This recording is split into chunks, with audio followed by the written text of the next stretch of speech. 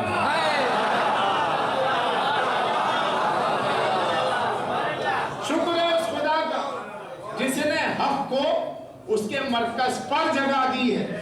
Public کا شکریہ ادا نہیں کیا کہ تم نے بنایا. جو لوگوں کا بٹھایا ہوتا ہے وہ لوگوں کا شکریہ ادا کرے. جو رب کا بٹھایا ہوتا ہے رب کا شکریہ ادا کرے.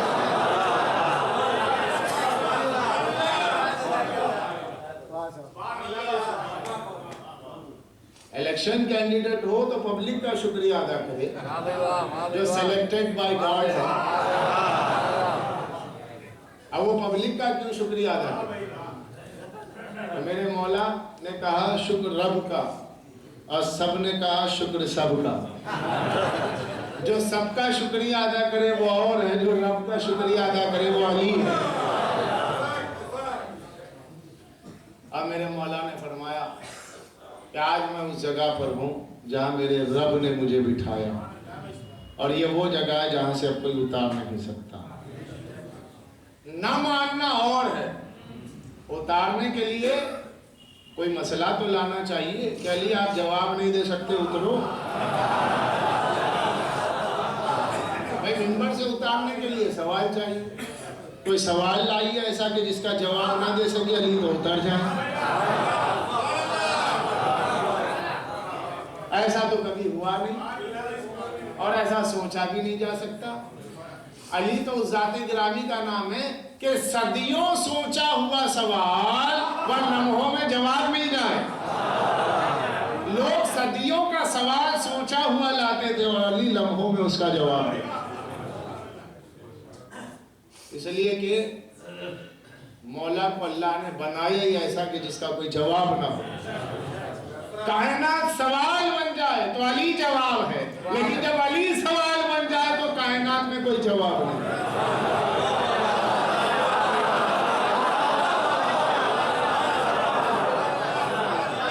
جب علی سوال بن جائے تو کائنات میں جواب نہیں ہے. علی سوال تو بنے سلونی پوچھو.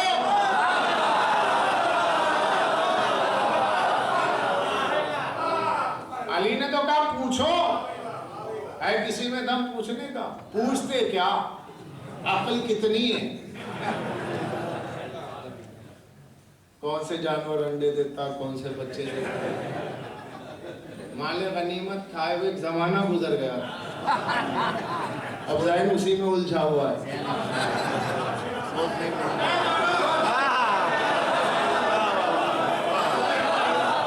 میرے مولا علم کی خیرات بانٹ رہے بتا رہے تھے کہ جو مال تمہیں ملتا ہے وہ تو زوال ہو جاتا ہے، لیکن جو میں دینا چاہتا ہوں یہ لازوال علم کی دولت لے لو. اور جب لوگوں نے ایسے گھٹیا سوالات کیے تو مولا نے اتر کے سینہ اپنا محسوس آیا اور اس کے بعد فرمایا سلمان یہ سینہ بڑا تنگی محسوس کرتا ہے، کوئی اس علم کا لینے والا نہیں. اور شکوہ تو سب سے بڑا یہ کہ جو قوم ان کا نام لینے میں سب سے آگے رہتی ہے وہ قوم ان سے علم لینے میں سب سے پیچھے ہو گئی.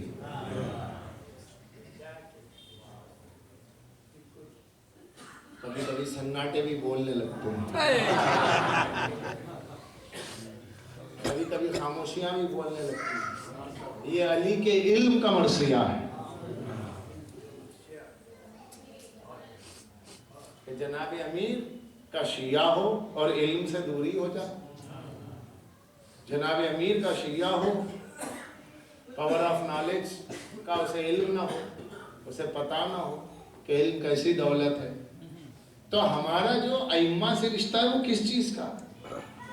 محبت کا ہے. اور اس محبت کا لازمہ کیا ہے؟ ایک ہے ذکر کرنا اور ایک اطاعت.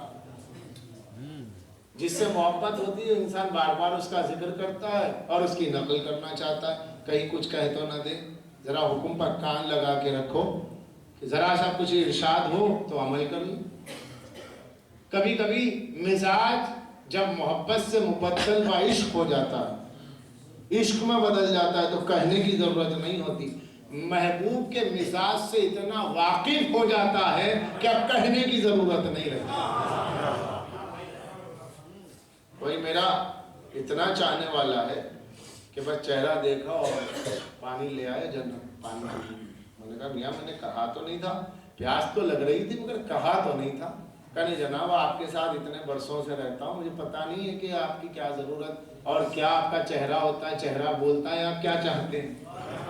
تو کبھی کبھی مزاج عشق کی حدود میں آتا ہے تو وہاں حکم کی بھی ضرورت نہیں رہتی، چہرے کا رنگ کہہ دیتا ہے کیا چاہیے اور کیا نہیں چاہیے۔ اور یہاں اہل بیت حکم پر حکم دیتے رہے کہ ماں باپ کی عزت کرو، پڑوسی کو ستاؤ مت، حرام کا مال کھاؤ مت۔ عزیزان گرامی، اخلاقیات کا درس اہل بیت دیتے رہے اور اس کے بعد اگر ہمارے کان میں آواز سنائی نہ دے تو پھر ہم یہ نہیں کہہ سکتے کہ ہم چاہتے ہیں۔ کیوں؟ منزل اطاعت میں جو پیچھے ہے وہ کہیں نہیں۔ عشق کی منزل حکم کی پابند نہیں ہوتی، محبت کی منزل میں اطاعت لازمی ہے، اگر اطاعت نہ ہو تو کچھ بھی نہیں۔ ابلیس کے 1000 سالہ عبادت پر پانی اس وقت پھر گیا جب اس نے اطاعت نہیں کی۔ وہ محبت نہیں تھی، وہ صرف اس کی عبادت تھی، وہ عبادت ایک ورزش بن کر رہ گئی، کثرت بن کر رہ گئی، کیونکہ جس عبادت میں محبت شامل نہ ہو وہ ابلیسی عبادت ہے، اور جس عبادت میں محبت شامل ہو وہ بندگی ہے۔ اے بھائی دکان مجھے کھولنا ہے، فوراً جا کر کے کام بہت ہے، پارٹی ہے، میٹنگ کرنی ہے، جھٹ پٹ 8 کھاٹ کی 2 رکعت نماز پڑھا، انا اتنا قل اللہ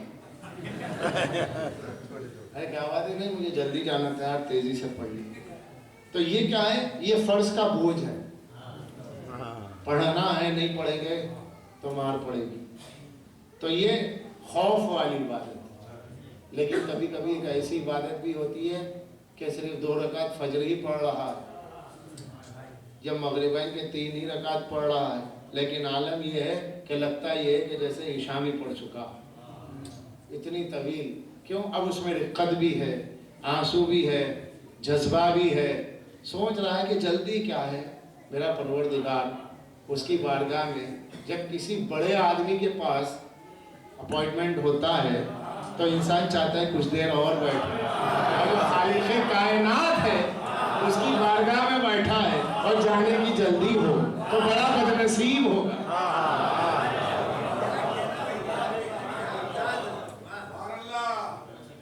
وہ تو ایسا پروردگار کہ جس سے ملنے کے لیے کہیں جانے کی ضرورت ہے نہیں، ادھر آواز بلند ہوئی اذان کی، وہ خود بلا رہا ہے، حی علی الصلاۃ، آؤ، مگر کہیں جانا ہے تو کارڈ چاہیے، اب وہاں بیٹھنا ہے، اس سے ملنا ہے، اس کی تڑپ دل میں لانا ہے تو محبت اہل بیت چاہیے۔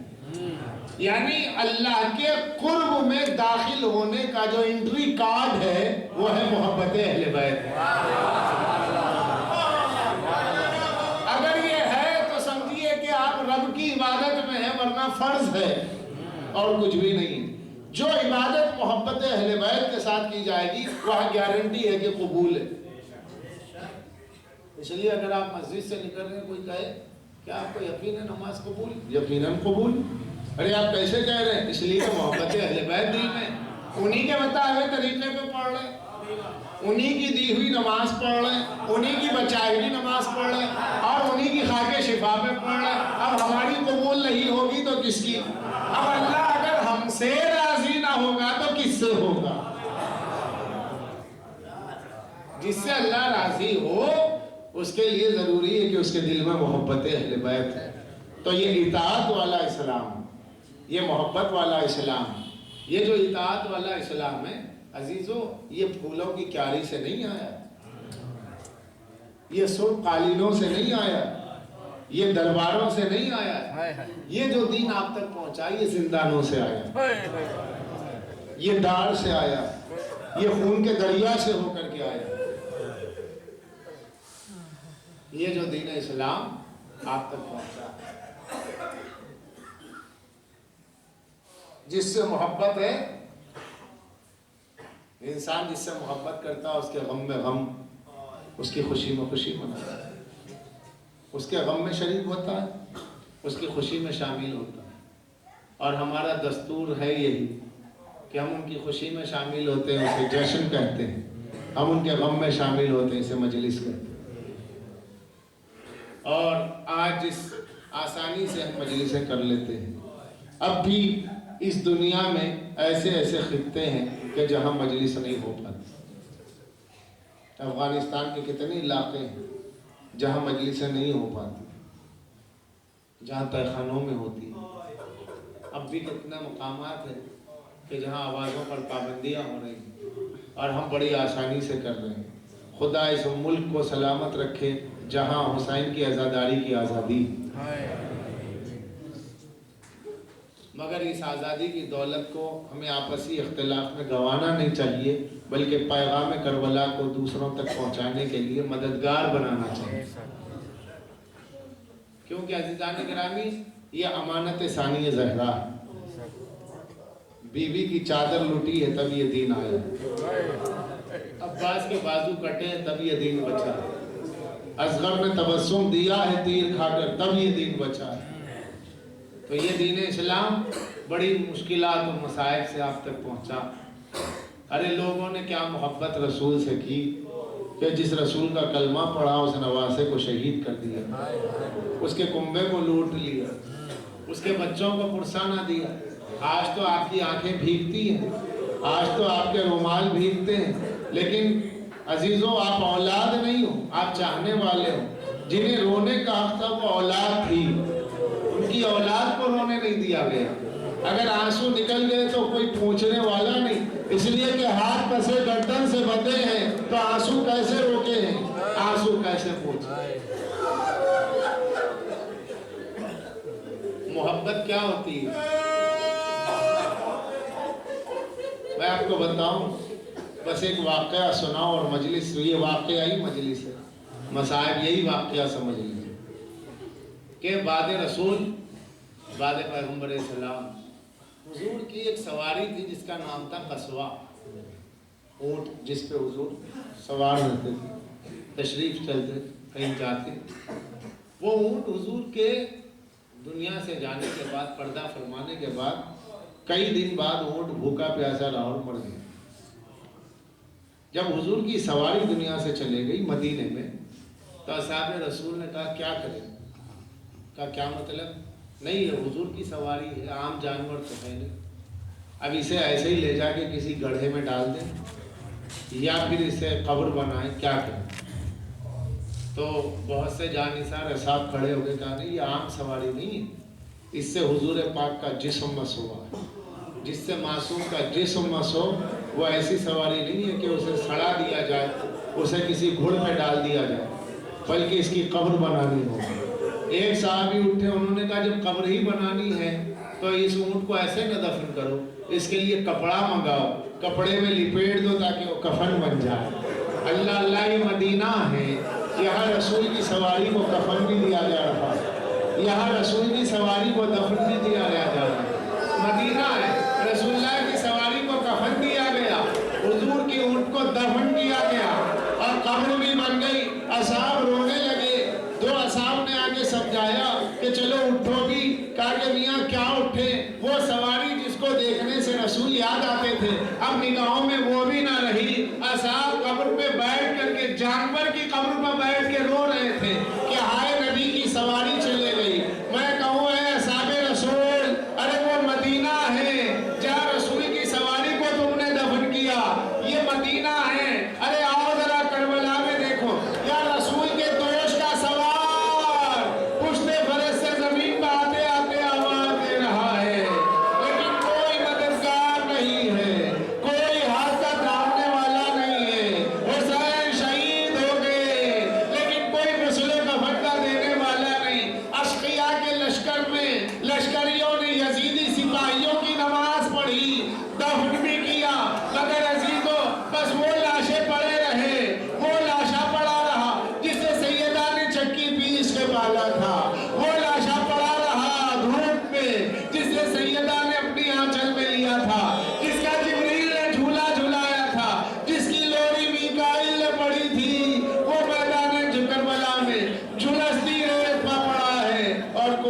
حسین